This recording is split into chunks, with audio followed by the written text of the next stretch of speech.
जो सरकार निकम्मी है वो सरकार बदलनी। चोर चोर मौसेरे भाई देश की संपत्ति बेचकर खाई और आज यहाँ पे बोल रहा है तो इनकी पुलिस हमको भगाई। वो चाहते हैं कि हिंदुस्तान छोड़ दें, अब भूत के डर से मकान छोड़ दें। सबसे बड़े चंदाखोर जो अमित शाह जी के लिए, अडानी जी के लिए, जिनके लिए इन्होंने सारी हदें पार कर दी, आज उन्हीं को लोग कह रहे हैं जरा हद में रहो। हमेशा भारतीय जनता पार्टी चाहती है कि संविधान बदल दिया जाए। अभी आपने जल्दी में ही देखा होगा, और ये संविधान को बदल देंगे। जितना लोग मुझे सुन रहा है, अगर वो लोग भी नहीं बोले तो संविधान 24 में बदला जाएगा। ये बात तो है। व्यक्ति का निजी विचार था वो। एक चीज बताएं, बेटा अगर निकम्मा निकलता है तो बाबूजी का उसमें हाथ होता है, अगर पार्टी का लोग बोलता है तो पार्टी की मंशा होती है। नरेंद्र मोदी का काला चिट्ठा सामने आ गया। ये है काला चिट्ठा, नरेंद्र मोदी जी का ये काला चिट्ठा है। देखिए ये विकास हो रहा है। 11 लाख करोड़ आप पूंजीपति का माफ कर देते हो, 4.5 लाख करोड़ उनका टैक्स माफ कर देते हो।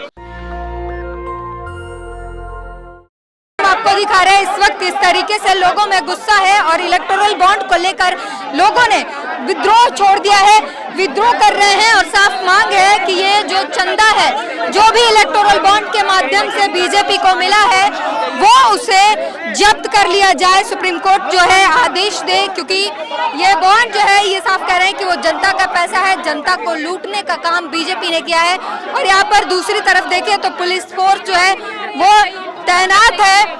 तस्वीरें हम आपको दिखा रहे हैं। इन्हें जो है शांति से और धारा 144 का हवाला देते हुए उन्हें उतरने की जो है नसीहत भी दे रही है पुलिस फोर्स, लेकिन ये चढ़े हुए हैं बैरिकेड पर और बैरिकेड पर चढ़ के जो है नारे लगा रहे हैं।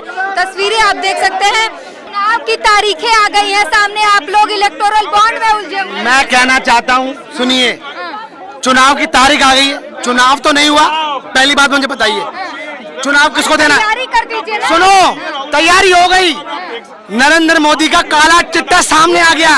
ये है काला चिट्ठा, नरेंद्र मोदी जी का ये काला चिट्ठा है। देखिए कंपनी का नाम, रेड की तारीख 25 जनवरी 2019, डीएलएफ 9 अक्टूबर को बॉन्ड खरीद लेते हैं। सुनिए, आईएफबी एग्रो 25 जून को, 8 अक्टूबर को चुनाव बॉन्ड खरीद लेते हैं। ये क्या, यशोदा हॉस्पिटल 26 दिसंबर को होता है, चुनाव बॉन्ड खरीदते हैं। मैं कहना चाहता हूं, ईडी, सीबीआई और इनकम टैक्स का क्या काम होता है? क्या काम होता है? छापेमारी। छापेमारी का मतलब क्या होता है? छापा मारने के बाद आप उनको बंद करो, समझिए। आप उनको आप बरी कर देते हो।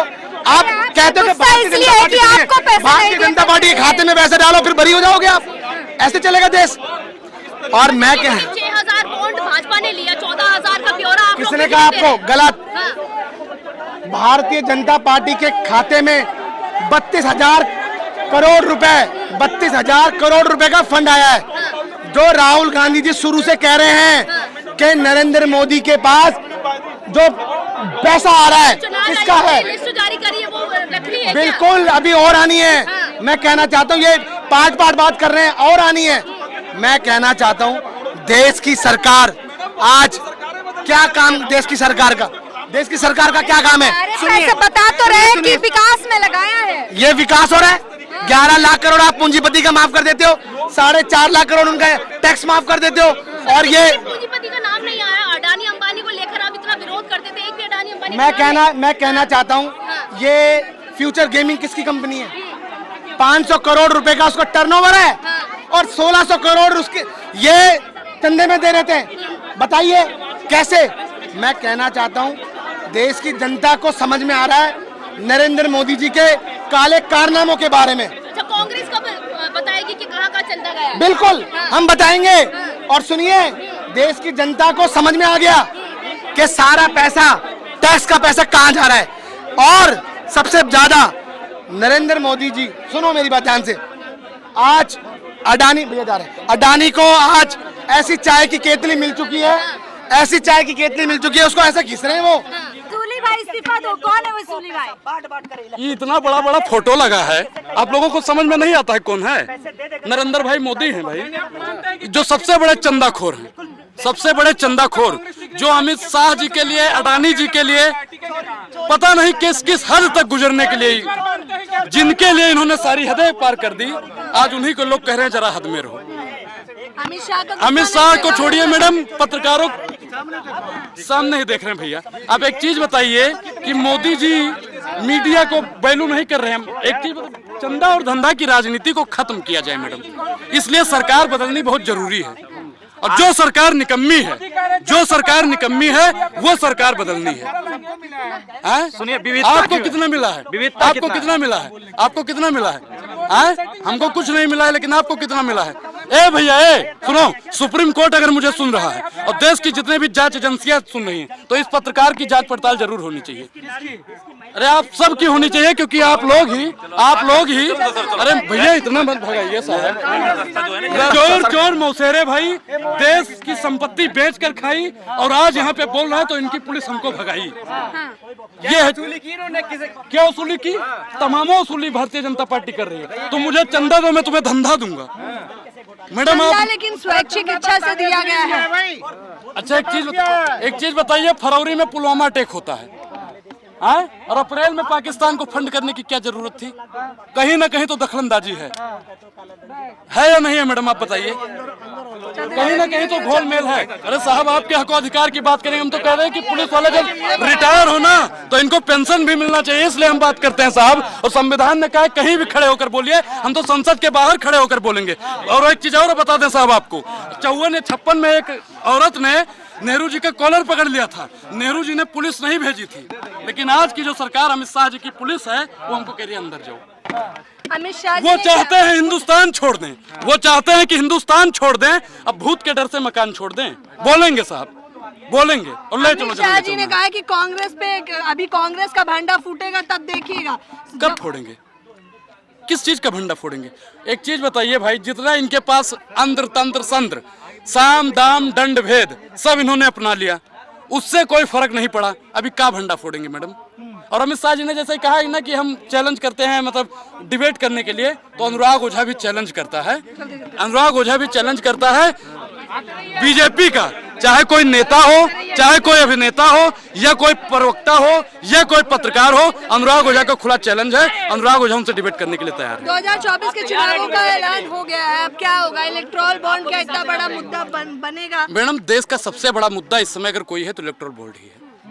दूसरा कोई मुद्दा ही नहीं है। महंगाई, बेरोजगारी से भारतीय जनता पार्टी तो साहब डकार नहीं लेगी। इलेक्टोरल बोर्ड पर जब तक मोदी जी बोल रहे हैं, भाजपा के लोग बोल रहे हैं, तब तक तो इस पे बात की जाए। लेकिन देश की जो निकम्मी मीडिया है, वो 2 रुपया सस्ता हो गया है।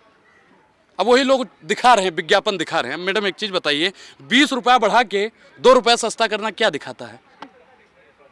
बताइए। सबका मुंह बंद हो गया। अंजना ओम कश्यप होती तो बोल देती, आप तो बोलिए कम से कम। जा रहे हैं साहब, जा रहे हैं। पहले से कुछ नहीं है, जनता के लिए काफी है। जनता के लिए क्या करें? जनता के लिए काम नहीं हो रहा है साहब। अब हम अपनी जमीन में आ गए हैं, हम रोड पे नहीं है, अब नहीं जाएंगे आगे, अब नहीं जाएंगे साहब। देख लीजिए, हम इधर आ गए हैं। हमको छेड़ो नहीं सर, हम बहुत परेशान हो चुके हैं। रोजगार सरकार देती नहीं है साहब। अगर हमको अग्निवीर योजना जब आई थी ना, अगर अग्निवीर बन के ना रह गई होती तो अनुराग ओझा भी वर्दीधारी होता साहब। अच्छी बात तो है, लेकिन कम से कम बोलने खड़ा होने तो दीजिए। 21 और 19 मैडम जो जीवन जीने का अधिकार देता है, आज मेरे अधिकारों का भी शोषण हो रहा है। हमेशा भारतीय जनता पार्टी चाहती है कि संविधान बदल दिया जाए। अभी आपने जल्दी में ही देखा होगा, और ये संविधान को बदल देंगे। जितना लोग मुझे सुन रहा है, अगर वो लोग भी नहीं बोले तो संविधान 24 में बदला जाएगा, ये बात तो तय है। और इसका जीता जागता मिसाल आपने देखा होगा, प्रत्यक्षम के प्रमाण। हेगड़े का बयान था, बीजेपी ने सफाई भी दे दी है इस पे कि ये उनका निजी विचार है। अच्छा, वो पार्टी में कौन से है? कौन सी पार्टी से है? बीजेपी, भारतीय व्यक्ति का निजी विचार था वो। एक चीज बताएं, बेटा अगर निकम्मा निकलता है तो बाबूजी का उसमें हाथ होता है। अगर पार्टी का लोग बोलता है तो पार्टी की मंशा होती है। इलेक्ट्रॉनिक बॉन्ड में किसका हाथ है ये तो बताओ। मोदी जी का। और ये सारा पैसा मोदी और उनके मित्रों के लिए आया था, देश को बर्बाद करने के लिए। देश को बर्बाद कर चुके हैं। अब 10 साल में इनसे कोई, इन्होंने एनर्जी में ही बोल रहे हैं मैडम, एनर्जी में बोल रहे हैं। आपको अडानी जी चंदा और धंधा, आपको एनर्जी ड्रिंक मिलती है, तो इसलिए आप लोग गला फाड़ते हैं उनके लिए। हम लोग तो भैया आराम से ही बोलते हैं, क्योंकि समझाते हैं बहुत आराम से। उनकी तरह भाइयों बहनों ऐसा नहीं कर सकते हैं मैडम। कांग्रेस को दिखाना नहीं करना, इसीलिए कांग्रेस बढ़ा रही है इलेक्टोरल। नहीं, देखिए कांग्रेस ने आज तक जितने काम किए हैं आप उस पर चर्चा कीजिए, लेकिन मोदी जी ने 60 अरब से ज्यादा पैसा खर्च कहाँ किया है, इसका हिसाब मोदी जी को देना पड़ेगा। अगर हिसाब नहीं देंगे तो इनको थैला उठाकर भागने भी नहीं देंगे। ठीक है। तो आपने सुना किस तरीके से तमाम लोगों ने इलेक्टोरल बॉन्ड को इस वक्त का सबसे बड़ा मुद्दा बता रहे हैं। और कहीं ना कहीं इलेक्टोरल बॉन्ड इस वक्त का सबसे बड़ा मुद्दा है भी, और जनता जानना चाहती है कि किस पार्टी ने कब कितने किसको कितने पैसे दिए। और इसके बाद जो आंकड़े निकल कर आए हैं भारतीय जनता पार्टी के, जो पैसे मिले हैं, जो चंदा मिला है, और ईडी के रेट के तुरंत बाद किसी का इलेक्टोरल बॉन्ड खरीद लेना, सवालिया निशान जो है वो छोड़ रहे हैं। और उसके बाद जो है तमाम लोगों ने इस पर अपना रोष प्रदर्शन किया है। पूरी बातचीत पर अपनी प्रतिक्रिया जरूर दीजिए। कैमरामैन आशीष के साथ ब्यूटी गिरी, नेशनल दस्तक। नेशनल दस्तक की आपसे गुजारिश है कि अगर इसको बचाना चाहते हैं तो नेशनल दस्तक को सब्सक्राइब करने के लिए रेड कलर के सब्सक्राइब बटन को दबाएं, फिर बेल आइकन की घंटी दबाएं। नेशनल दस्तक को बचाने के लिए बहुत जरूरी है कि हर खबर को शेयर करें, लाइक करें, कमेंट जरूर करें।